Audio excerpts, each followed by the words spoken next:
ಎಲ್ಲರಿಗೂ ನಮಸ್ಕಾರ. ಕಟಕ ರಾಶಿಯವರೇ, ಮುಂಬರುವ ಇನ್ನು 2 ದಿನದಲ್ಲಿ, ಹೌದು, ಆಗಸ್ಟ್ 28ನೇ ತಾರೀಕಿನಂದು ಹುಣ್ಣಿಮೆಯಾದರೆ ಇರ್ತಕ್ಕಂಥದ್ದು.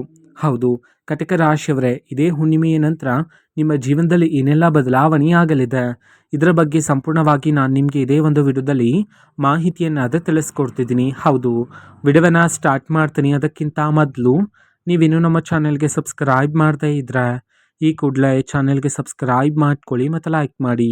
ಬನ್ನಿ ಕಟಕ ರಾಶಿಯವರೇ, ಈಗ ನಾನು ನಿಮಗೆ ಸಂಪೂರ್ಣವಾಗಿ ಮಾಹಿತಿಯನ್ನು ತಿಳಿಸ್ಕೊಡ್ತಿದ್ದೀನಿ. ವಿಡಿಯೋವನ್ನು ಕೊನೆವರೆಗೂ ನೋಡ್ತಾ ಹೋಗಿ.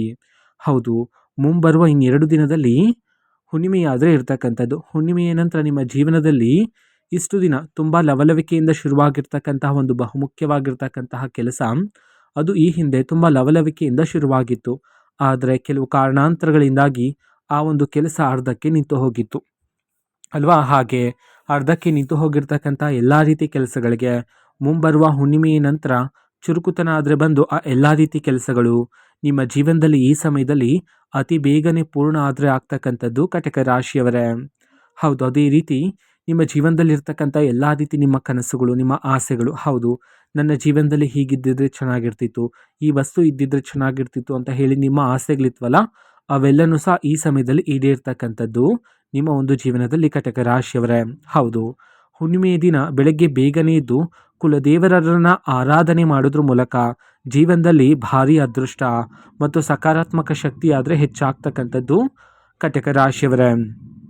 ಕಟಕ ರಾಶಿಯವರೇ, ನಿಮ್ಮ ಮನಸ್ತಾಪ ಎಂಥದ್ದು ಅಂತ ನಾವು ನೋಡೋದಾದರೆ, ನೀವು ಸಣ್ಣ ಪುಟ್ಟ ವಿಚಾರವನ್ನು ಸಹ ಹಗಲು ರಾತ್ರಿ ಅದೇ ಒಂದು ವಿಚಾರವನ್ನು ಯೋಚನೆ ಮಾಡ್ತಾನೆ ಇರ್ತೀರಾ ಅಲ್ವಾ. ಇದರಿಂದಾಗಿ ನಿಮ್ಮೊಳಗೆ ಮಾನಸಿಕ ಒತ್ತಡ, ಅಶಾಂತಿ, ಮಾನಸಿಕ ತೊಂದರೆಗಳಾದರೆ ಏರಿಕೆಯಾಗಿರ್ತಕ್ಕಂಥದ್ದು. ಹಾಗಾಗಿ ಕಟಕ ರಾಶಿಯವರೇ, ಮುಂಬರುವ ಹುಣ್ಣಿಮೆಯ ನಂತರ ನೀವು ನಿಮ್ಮ ಜೀವನದಲ್ಲಿ ಯಾವುದಾದ್ರೂ ಒಂದು ವಿಷಯಕ್ಕೆ ಸಂಬಂಧಪಟ್ಟಂತೆ ಯೋಚನೆ ಮಾಡ್ತಾ ಇದ್ದೀರಾ ಅಂತಂದರೆ 1 ಅಥವಾ 2 ಬಾರಿ ಯೋಚನೆಯನ್ನು ಮಾಡಿ ಆ ಒಂದು ವಿಚಾರಕ್ಕೆ ನೀವು ಅಂತಿಮ ನಿರ್ಧಾರವನ್ನು ತಗೊಂಡು ಆ ಒಂದು ವಿಚಾರವನ್ನು ಅಲ್ಲೇ ಬಿಡೋದ್ರ ಮೂಲಕ ನೀವು ನಿಮ್ಮ ಜೀವನದಲ್ಲಿರ್ತಕ್ಕಂಥ ಎಲ್ಲ ರೀತಿ ಮಾನಸಿಕ ಒತ್ತಡ, ಅಶಾಂತಿ ಎಲ್ಲ ದೂರಾಗಿ ಮನಸ್ಸು ಹಗುರಾದರೆ ಆಗ್ತಕ್ಕಂಥದ್ದು. ಈ ಸಮಯದಲ್ಲಿ ಮಾನಸಿಕ ಶಾಂತಿ, ನೆಮ್ಮದಿ ಆದರೆ ನಿಮಗೆ ಪ್ರಾಪ್ತಿಯಾಗ್ತಕ್ಕಂಥದ್ದು.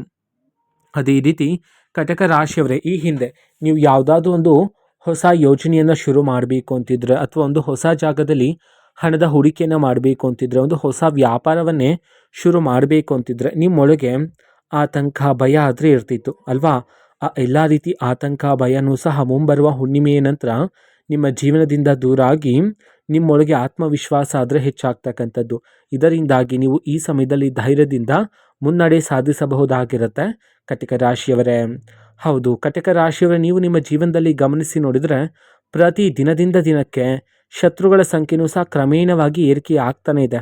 ಹೌದು, ನೀವು ಗಮನಿಸಿ ನೋಡಿ, ನಿಮ್ಮ ಜೀವನದಲ್ಲಿ ಶತ್ರುಗಳ ಸಂಖ್ಯೆ ಆದರೆ ಏರಿಕೆ ಆಗ್ತಾನೆ ಇದೆ. ಆದರೆ ಇದರ ಬಗ್ಗೆ ಆಲೋಚನೆ ಮಾಡೋದು ಬೇಡ ಆಗಿರುತ್ತೆ. ಹೌದು, ಇದು ಸಹಜನೇ ಕಟಕ ರಾಶಿಯವರೇ. ಯಾರಾದರೂ ಒಬ್ಬ ವ್ಯಕ್ತಿ ಅವರ ಜೀವನದಲ್ಲಿ ಏಳಿಗೆಯನ್ನು ಕಾಣ್ತಾ ಇದ್ದಾರೆ ಅಂತಂದರೆ ಅವರ ಸುತ್ತಮುತ್ತಲೂ ಸಹ ಕ್ರಮೇಣವಾಗಿ ಶತ್ರುಗಳ ಸಂಖ್ಯೆಯೂ ಸಹ ಏರಿಕೆ ಆಗ್ತಾನೆ ಇರುತ್ತೆ. ಅದೇ ರೀತಿ ನಿಮ್ಮ ಜೀವನದಲ್ಲೂ ಸಹ. ಹಾಗಾಗಿ ಶತ್ರುಗಳ ಬಗ್ಗೆ ಈ ಸಮಯದಲ್ಲಿ ಆಲೋಚನೆ ಮಾಡೋದು ಬೇಡ ಆಗಿರುತ್ತೆ. ಹೌದು, ಅದೇ ರೀತಿ ಈ ಸಮಯದಲ್ಲಿ ನೀವು ನಿಮಗೆ ಸಿಗ್ತಕ್ಕಂಥ ಅವಕಾಶಗಳನ್ನು ಮುಂದೂಡಿಕೆ ಮಾಡೋದು ಬೇಡ ಆಗಿರುತ್ತೆ. ಹೌದು, ಅವಕಾಶ ಆದರೆ ಸಿಗುತ್ತೆ, ಅದನ್ನು ಸರಿಯಾಗಿ ಬಳಕೆ ಮಾಡಿಕೊಳ್ಳೋದು ಈ ಸಮಯದಲ್ಲಿ ಉತ್ತಮ ಆಗಿರುತ್ತೆ. ನಂತರ ನಿಮ್ಮ ಆಲೋಚನೆ ಮಾಡ್ತಕ್ಕಂತಹ ರೀತಿಯೇ ಈ ಸಮಯದಲ್ಲಿ ಬದಲಾವಣೆ ಆಗ್ತಕ್ಕಂಥದ್ದು. ಹೌದು, ಇಷ್ಟು ದಿನ ಹೇಗೆ ಆಲೋಚನೆ ಮಾಡ್ತಿದ್ರಿ, ಮನೆಯಲ್ಲೂ ಸಹ ಸಣ್ಣ ಪುಟ್ಟ ವಿಚಾರಕ್ಕೆ ಜಗಳಗಳು ನಡೀತಾ ಇತ್ತು, ವಾದ ವಿವಾದಗಳು ನಡೀತಾ ಇತ್ತು, ಮನಸ್ತಾಪಗಳೆಲ್ಲ ಉಂಟಾಗ್ತಿತ್ತು ಅಲ್ವಾ. ಆ ಎಲ್ಲ ರೀತಿ ಆಲೋಚನೆ ಮಾಡ್ತಕ್ಕಂತಹ ರೀತಿಯೇ ಈ ಸಮಯದಲ್ಲಿ ಬದಲಾವಣೆಯಾಗಿ ಈ ಸಮಯದಲ್ಲಿ ನಿಮ್ಮ ಎಲ್ಲ ರೀತಿ ಆಲೋಚನೆ ಮಾಡ್ತಕ್ಕಂತಹ ರೀತಿ ಮತ್ತು ನಿಮ್ಮ ಎಲ್ಲ ರೀತಿ ಏಕಾಗ್ರತೆಯೂ ಸಹ ನಿಮ್ಮ ಗುರಿಯ ಮೇಲೆ, ನಿಮ್ಮ ಯಶಸ್ಸಿನ ಹಾದಿಯ ಮೇಲೆ ಕೇಂದ್ರೀಕೃತವಾಗ್ತಕ್ಕಂಥದ್ದು ಕಟಕ ರಾಶಿಯವರೇ. ಅದೇ ರೀತಿ ಮುಂಬರುವ ದಿನದಲ್ಲಿ ನೀವು ಯಾವುದಾದ್ರೂ ಒಂದು ಹೊಸ ವ್ಯಾಪಾರವನ್ನು ಶುರು ಮಾಡ್ತಾ ಇದ್ದೀರಾ ಅಥವಾ ಹಣದ ಹೂಡಿಕೆಯನ್ನು ಮಾಡ್ತಾ ಇದ್ದೀರಾ ಅಂತಂದರೆ ಮೊದಲಿಗೆ ಅನುಭವಸ್ಥರ ಸಲಹೆಯನ್ನು ಪಡ್ಕೊಳ್ಳಿ. ಹೌದು, ಹಿರಿಯರ ಸಲಹೆಯನ್ನು ಪಡ್ಕೊಂಡು ಜೀವನದಲ್ಲಿ ಮುನ್ನಡೆ ಸಾಧಿಸೋದ್ರ ಮೂಲಕ ಜೀವನದಲ್ಲಿ ನೀವು ಯಾವುದೇ ರೀತಿ ಸಮಸ್ಯೆಯನ್ನು ಎದುರಿಸಬೇಕಾಗಿ ಬರೋದಿಲ್ಲ. ಅದೇ ರೀತಿ ನೀವು ಕಟಕ ರಾಶಿಯವರೇ, ಪ್ರತಿದಿನ ಕೆಲಸಕ್ಕೆ ಹೊರಡುವ ಮುನ್ನ ನಿಮ್ಮ ಮನೆಯಲ್ಲಿರ್ತಕ್ಕಂತಹ ಹಿರಿಯರ ಪಾದವನ್ನು ಮುಟ್ಟಿ ಅವರ ಆಶೀರ್ವಾದವನ್ನು ಪಡ್ಕೊಳ್ಳೋದ್ರ ಮೂಲಕ ಹಿರಿಯರ ಆಶೀರ್ವಾದ ನಿಮ್ಮ ಸುತ್ತಮುತ್ತಲೂ ಸಹ ಒಂದು ರಕ್ಷಣಾ ಕವಚದಂತೆ ನಿಮ್ಮ ಸುತ್ತಮುತ್ತಲೂ ಇರ್ತಕ್ಕಂಥದ್ದು ಯಾವುದೇ ರೀತಿ ಸಮಸ್ಯೆನೂ ಸಹ ನಿಮ್ಮ ಬಳಿಗೆ ಈ ಸಮಯದಲ್ಲಿ ಬರೋದಿಲ್ಲ ಕಟಕ ರಾಶಿಯವರೇ. ಹೌದು, ಪ್ರತಿದಿನ ದೇವರ ಆರಾಧನೆ ಮಾಡೋದ್ರ ಮೂಲಕನೂ ಸಹ ನೀವು ಮಾಡ್ತಕ್ಕಂಥ ಪ್ರತಿಯೊಂದು ಕಾರ್ಯದಲ್ಲೂ ಸಹ ಯಶಸ್ಸು ನಿಮ್ಮದೇ ಆಗಿರುತ್ತೆ. ಹೌದು, ದಾನ ಧರ್ಮಗಳನ್ನು ಮಾಡಿದ್ರೂ ಸಹ ನಿಮ್ಮ ಜೀವನದಲ್ಲಿರ್ತಕ್ಕಂಥ ಎಲ್ಲ ರೀತಿ ದೋಷಗಳು, ನಕಾರಾತ್ಮಕ ಶಕ್ತಿಗಳೆಲ್ಲ ದೂರ ಆಗ್ತಕ್ಕಂಥದ್ದು. ಅದೇ ರೀತಿ ನೀವು ದೈಹಿಕವಾಗಿ ತುಂಬ ಆರೋಗ್ಯದಿಂದ ಇರೋದಕ್ಕೆ ಕಟಕ ರಾಶಿಯವರೇ ಪ್ರತಿದಿನ ಧ್ಯಾನ, ಯೋಗ, ವ್ಯಾಯಾಮವನ್ನು ಮಾಡೋದ್ರ ಮೂಲಕ ದೈಹಿಕವಾಗಿಯೂ ಸಹ ನೀವು ತುಂಬ ಆರೋಗ್ಯದಿಂದ ಇರಬಹುದಾಗಿರುತ್ತೆ ಕಟಕ ರಾಶಿಯವರೇ. ಅದೇ ರೀತಿ ಈ ಸಮಯದಲ್ಲಿ ಆದಷ್ಟು ಮೌನವಾಗಿರಿ. ಹೌದು, ಎಷ್ಟು ಅಗತ್ಯ ಇರುತ್ತೋ ಅಷ್ಟನ್ನೇ ಮಾತನಾಡಿ. ಹೆಚ್ಚು ಮೌನವಾಗಿದ್ದರೆ ನೀವು ಈ ಸಮಯದಲ್ಲಿ ಹೆಚ್ಚಿನ ಫಲಗಳನ್ನಾದರೆ ಪ್ರಾಪ್ತಿ ಮಾಡಿಕೊಳ್ಳಬಹುದಾಗಿರುತ್ತೆ.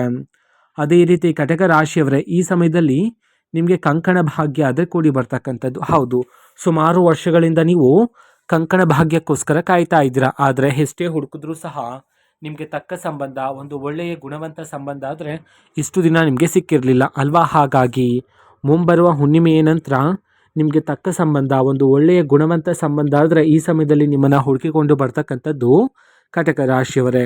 ಹೌದು, ಇದರಿಂದಾಗಿ ಕಂಕಣ ಭಾಗ್ಯ ಆದರೆ ಈ ಸಮಯದಲ್ಲಿ ಕೂಡಿ ಬರಲಿದೆ.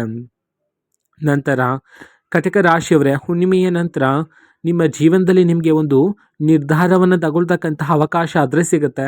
ಹೌದು, ಹಾಗೆ ನಿರ್ಧಾರವನ್ನು ತಗೊಳ್ಳುವಾಗ ಸರಿಯಾಗಿ ಯೋಚನೆ ಮಾಡಿ ಸರಿಯಾದ ನಿರ್ಧಾರವನ್ನು ತಗೋಬೇಕಾಗಿರುತ್ತೆ. ಹೌದು, ಆದರೆ ಆತುರದಿಂದ ಯಾವುದೇ ರೀತಿ ನಿರ್ಧಾರವನ್ನು ತಗೊಳ್ಳೋದಕ್ಕೆ ಹೋಗಬೇಡಿ ಈ ಸಮಯದಲ್ಲಿ ಕಟಕ ರಾಶಿಯವರೇ.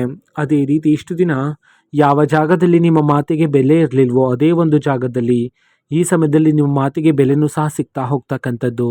ನಿಮ್ಮ ಕುಟುಂಬದಲ್ಲಿ, ನೀವು ಕೆಲಸ ಮಾಡುವ ಜಾಗದಲ್ಲಿ, ನೀವು ಓಡಾಡುವ ಜಾಗದಲ್ಲಿ, ಸಮಾಜದಲ್ಲಿ ನಿಮಗೆ ಗೌರವ ಪ್ರತಿಷ್ಠೆ ಆದರೆ ಹೆಚ್ಚಾಗ್ತಕ್ಕಂಥದ್ದು ಕಟಕ ರಾಶಿಯವರೇ. ಅದೇ ರೀತಿ ನಿಮಗೆ ಪಿತ್ರಾರ್ಜಿತ ಆಸ್ತಿ ಬರಬೇಕಾಗಿದ್ರೆ ಆಸ್ತಿಯಲ್ಲಿರ್ತಕ್ಕಂತಹ ಎಲ್ಲ ರೀತಿ ಅಡೆತಡೆಗಳು ಸಹ ಈ ಸಮಯದಲ್ಲಿ ದೂರ ಆಗಿ ಆಸ್ತಿಯಿಂದನೂ ಸಹ ನೀವು ನಿರೀಕ್ಷೆಗೂ ಮೀರಿದ ಲಾಭವನ್ನಾದರೆ ಕಾಣಬಹುದಾಗಿರುತ್ತೆ. ಅದೇ ರೀತಿ ಉದ್ಯೋಗವನ್ನು ಹುಡುಕ್ತಾ ಇರ್ತಕ್ಕಂತಹ ಕಟಕ ರಾಶಿಯವರೇ ನೀವು ಎಷ್ಟೇ ಹುಡುಕಿದ್ರೂ ಸಹ ನಿಮಗೆ ತಕ್ಕ ಉದ್ಯೋಗದ ಅವಕಾಶ ಆದರೆ ಇಷ್ಟು ದಿನ ನಿಮಗೆ ಸಿಕ್ಕಿರಲಿಲ್ಲ ಅಲ್ವಾ? ಹಾಗಾಗಿ ನೀವು ಪ್ರತಿದಿನ ಸಂಕಟ ಆದರೆ ಪಡ್ತಿದ್ರಿ. ಹಾಗಾಗಿ ಕಟಕ ರಾಶಿಯವರೇ ಮುಂಬರುವ ಹುಣ್ಣಿಮೆಯ ನಂತರ ನೀವು ಯಾವ ಉದ್ಯೋಗ ನಿಮಗೆ ಸಿಗಲಿಲ್ಲ ಅಂತ ಹೇಳಿ ಸಂಕಟ ಪಡ್ತಿದ್ರು ಅದೇ ಒಂದು ಉದ್ಯೋಗ, ನಿಮಗೆ ತಕ್ಕ ಉದ್ಯೋಗದ ಅವಕಾಶ ಆದರೆ ಈ ಸಮಯದಲ್ಲಿ ನಿಮ್ಮನ್ನು ಹುಡುಕಿಕೊಂಡು ಬರ್ತಕ್ಕಂಥದ್ದು. ಆದರೆ ಕಟಕ ರಾಶಿಯವರೇ ಪ್ರಾರಂಭಿಕವಾಗಿ ಸಿಗ್ತಕ್ಕಂತಹ ಉದ್ಯೋಗದಲ್ಲಿ ಸಂಬಳ ಕಡಿಮೆ ಇದೆ ಅಂತ ಹೇಳಿ ಆ ಒಂದು ಉದ್ಯೋಗವನ್ನು ಬಿಡೋದಕ್ಕೆ ಹೋಗಬೇಡಿ. ಹೌದು, ಅದೇ ನಿಮ್ಮ ಜೀವನದ ಮೊದಲನೇ ಮೆಟ್ಟು ಆಗಿರುವ ಕಾರಣದಿಂದಾಗಿ ಅದೇ ಒಂದು ಉದ್ಯೋಗದಲ್ಲಿ ನೀವು ಹೆಚ್ಚಿನ ಕಾರ್ಯಸಿದ್ಧಿ ಮಾಡೋದ್ರ ಮೂಲಕ ಹೆಚ್ಚಿನ ಫಲಗಳನ್ನು ಪಡೆದುಕೊಳ್ಳಬಹುದಾಗಿರುತ್ತೆ. ಅದೇ ರೀತಿ ಕಟಕ ರಾಶಿಯವರೇ ಮುಂಬರುವ ಹುಣ್ಣಿಮೆಯ ನಂತರ ನಿಮ್ಮ ಜೀವನದಲ್ಲಿ ಧನಲಾಭ ಆದರೆ ಪ್ರಾಪ್ತಿಯಾಗ್ತಕ್ಕಂಥದ್ದು. ಹೌದು, ಬೇರೆ ಬೇರೆ ದಾರಿಗಳಿಂದ, ಬೇರೆ ಬೇರೆ ಮೂಲಗಳಿಂದ ನಿಮ್ಮ ಕೈಗೆ ಹಣ ಆದರೆ ಬಂದು ಸೇರ್ತಕ್ಕಂಥದ್ದು. ಅದೇ ರೀತಿ ನೀವು ಈ ಹಿಂದೆ ಹೂಡಿಕೆ ಮಾಡಿರ್ತಕ್ಕಂಥ ಜಾಗದಿಂದನೂ ಸಹ ನಿರೀಕ್ಷೆಗೂ ಮೀರಿದ ಧನಲಾಭವನ್ನು ಪ್ರಾಪ್ತಿ ಮಾಡಿಕೊಳ್ಳಬಹುದಾಗಿರುತ್ತೆ ಕಟಕ ರಾಶಿಯವರೇ. ಹೌದು, ಹಣ ಬಂದ ನಂತರ ನೀವು ಅನಗತ್ಯ ಖರ್ಚುಗಳನ್ನು ಮಾಡುವ ಸಾಧ್ಯತೆ ಹೆಚ್ಚಿರುತ್ತೆ ನಿಮ್ಮ ಜೀವನದಲ್ಲಿ. ಹಾಗಾಗಿ ಈ ಸಮಯದಲ್ಲಿ ಅನಗತ್ಯ ಖರ್ಚುಗಳು ಬೇಡ ಆಗಿರುತ್ತೆ. ಈಗ ಬಂದಿರುವ ಹಣವನ್ನು ನೀವು ನಿಮ್ಮ ಭವಿಷ್ಯಕ್ಕಾಗಿ ಹೂಡಿಕೆ ಮಾಡಿ ಇಡೋದು ಇಲ್ಲಿ ಬಹುಮುಖ್ಯ ಆಗಿರುತ್ತೆ ನಿಮ್ಮ ಒಂದು ಜೀವನದಲ್ಲಿ. ಹೌದು, ಇಷ್ಟು ದಿನ ನೀವು ನಿಮ್ಮ ಜೀವನದಲ್ಲಿ ಎದುರಿಸಿರ್ತಕ್ಕಂಥ ಎಲ್ಲ ರೀತಿ ಕಷ್ಟಗಳು, ಕಣ್ಣೀರಿನ ಕ್ಷಣಗಳು, ಸವಾಲುಗಳು, ಕಷ್ಟದ ದಿನಗಳು ಎಲ್ಲವೂ ಸಹ ಈ ಸಮಯದಲ್ಲಿ ದೂರ ಆಗಿ ಜೀವನದಲ್ಲಿ ಸಂತೋಷ, ನೆಮ್ಮದಿ ಆದರೆ ಹೆಚ್ಚಾಗ್ತಕ್ಕಂಥದ್ದು. ಅದೇ ರೀತಿ ಮುಂಬರುವ ಹುಣ್ಣಿಮೆಯ ನಂತರ ನಿಮ್ಮ ಜೀವನದಲ್ಲಿ ಒಬ್ಬ ಅದೃಷ್ಟವಂತ ಮಹಿಳೆಯಿಂದ ಭಾರಿ ಅದೃಷ್ಟ ಆದರೆ ಪ್ರಾಪ್ತಿಯಾಗ್ತಕ್ಕಂಥದ್ದು. ಹೌದು, ಆ ಅದೃಷ್ಟವಂತ ಮಹಿಳೆ ಯಾರಾಗಿರ್ಬೋದು ಎಂಬುದನ್ನು ನಾವು ನೋಡೋದಾದರೆ ಅದು ನಿಮ್ಮ ತಾಯಿ ಅಥವಾ ನಿಮ್ಮ ಅಕ್ಕ, ನಿಮ್ಮ ತಂಗಿ, ನಿಮ್ಮ ಸ್ನೇಹಿತೆ ಆಗಿರಬಹುದಾಗಿರುತ್ತು. ಹೌದು, ಆ ಅದೃಷ್ಟವಂತ ಮಹಿಳೆಯ ಮಾತನ್ನು ಕೇಳ್ತಕ್ಕಂಥದ್ದು, ಆ ಮಹಿಳೆ ನೀಡ್ತಕ್ಕಂತಹ ಮಾರ್ಗದರ್ಶನದಲ್ಲಿ ನೀವು ನಿಮ್ಮ ಜೀವನವನ್ನು ನಡೆಸಿದ್ದೇ ಆದರೆ ಹೆಚ್ಚಿನ ಫಲಗಳನ್ನು ನೀವು ಈ ಸಮಯದಲ್ಲಿ ಪ್ರಾಪ್ತಿ ಮಾಡಿಕೊಳ್ಳಬಹುದಾಗಿರುತ್ತೆ. ಅದೇ ರೀತಿ ಕಟಕ ರಾಶಿಯವರೇ ನೀವು ಯಾವಾಗ ಒಂಟಿಯಾಗಿ ಕುಳಿತಿರ್ತೀರೋ ಆಗ ನೀವು ನಿಮ್ಮ ಜೀವನದಲ್ಲಿ ಪಟ್ಟಿರುವ ಎಲ್ಲ ರೀತಿ ಕಷ್ಟಗಳು, ಕಣ್ಣೀರಿನ ಕ್ಷಣಗಳು, ನೀವು ಎದುರಿಸಿರ್ತಕ್ಕಂತಹ ಕಷ್ಟದ ಪರಿಸ್ಥಿತಿಗಳು, ಸವಾಲುಗಳು ಎಲ್ಲವನ್ನು ಸಹ ನೀವು ಯೋಚನೆ ಮಾಡ್ತಾನೆ ಇರ್ತೀರಾ, ದುಃಖಿತರಾಗ್ತಾನೆ ಇರ್ತೀರಾ. ಜೊತೆಗೆ ನೀವು ದೇವರನ್ನು ಸಹ ಪ್ರಶ್ನೆಯನ್ನು ಮಾಡಿದ್ದೀರಾ. ಹೌದು, ನಾನು ನನ್ನ ಜೀವನದಲ್ಲಿ ಯಾರಿಗೂ ಸಹ ಮೋಸ ಮಾಡಿಲ್ಲ, ದ್ರೋಹ ಮಾಡಿಲ್ಲ, ಪ್ರಾಮಾಣಿಕತೆಯಿಂದ ನ್ಯಾಯಯುತವಾಗಿ ನಾನು ನನ್ನ ಜೀವನವನ್ನು ನಡೆಸ್ತಾ ಇದ್ದೀನಿ. ಆದರೂ ಸಹ ನನ್ನ ಒಂದು ಜೀವನದಲ್ಲಿ ಯಾಕೆ ಇಷ್ಟೊಂದು ಪರೀಕ್ಷೆಗಳು, ಎಂಬಂತೆ ನೀವು ದೇವರಲ್ಲೂ ಸಹ ಪ್ರಶ್ನೆಯನ್ನು ಮಾಡಿದ್ದೀರಾ. ಕಟಕ ರಾಶಿಯವರೇ, ನೀವು ನಿಮ್ಮ ಜೀವನದಲ್ಲಿ ಎಷ್ಟೇ ಪರಿಸ್ಥಿತಿಯನ್ನು ಎದುರಿಸಿದ್ರೂ ಸಹ ನೀವು ನಿಮ್ಮ ಧರ್ಮ ಮಾರ್ಗವನ್ನಾದರೆ ಬಿಡಲಿಲ್ಲ. ಹಾಗಾಗಿಯೇ ದೇವರ ಆಶೀರ್ವಾದನೂ ಸಹ ನಿಮ್ಮ ಜೊತೆಗಿರ್ತಕ್ಕಂಥದ್ದು. ಹೌದು, ಇದು ಕಟಕ ರಾಶಿಯವರ ಮುಂಬರುವ ಹುಣ್ಣಿಮೆಯ ನಂತರದ ಭವಿಷ್ಯ ಆಗಿರುತ್ತೆ. ಕಟಕ ರಾಶಿಯವರೇ, ನಿಮ್ಮ ಜೀವನದಲ್ಲಿ ಯಾವುದೇ ರೀತಿ ಸಮಸ್ಯೆ ಇದ್ದರೂ ಸಹ ಸ್ಕ್ರೀನ್ ಮೇಲೆ ಡಿಸ್ಪ್ಲೇ ಮಾಡಿರ್ತಕ್ಕಂತಹ ಗುರೂಜಿಯವ್ರಿಗೆ ನೀವು ಕರೆ ಮಾಡಿ ಪರಿಷ್ಕಾರವನ್ನು ಸಹ ಪಡೆದುಕೊಳ್ಳಬಹುದಾಗಿರುತ್ತೆ. ಮಾಹಿತಿ ಇಷ್ಟ ಆಗಿದ್ದರೆ ನಿಮ್ಮ ಫ್ರೆಂಡ್ಸ್ ಆ್ಯಂಡ್ ಫ್ಯಾಮಿಲಿ ಮೆಂಬರ್ಸ್ಗೂ ಸಹ ವಿಡಿಯೋವನ್ನು ಶೇರ್ ಮಾಡಿ, ಜೊತೆಗೆ ಚಾನಲ್ಗೆ ಸಬ್ಸ್ಕ್ರೈಬ್ ಮಾಡಿಕೊಂಡು ಸಪೋರ್ಟ್ ಮಾಡಿ. So thank you, bye.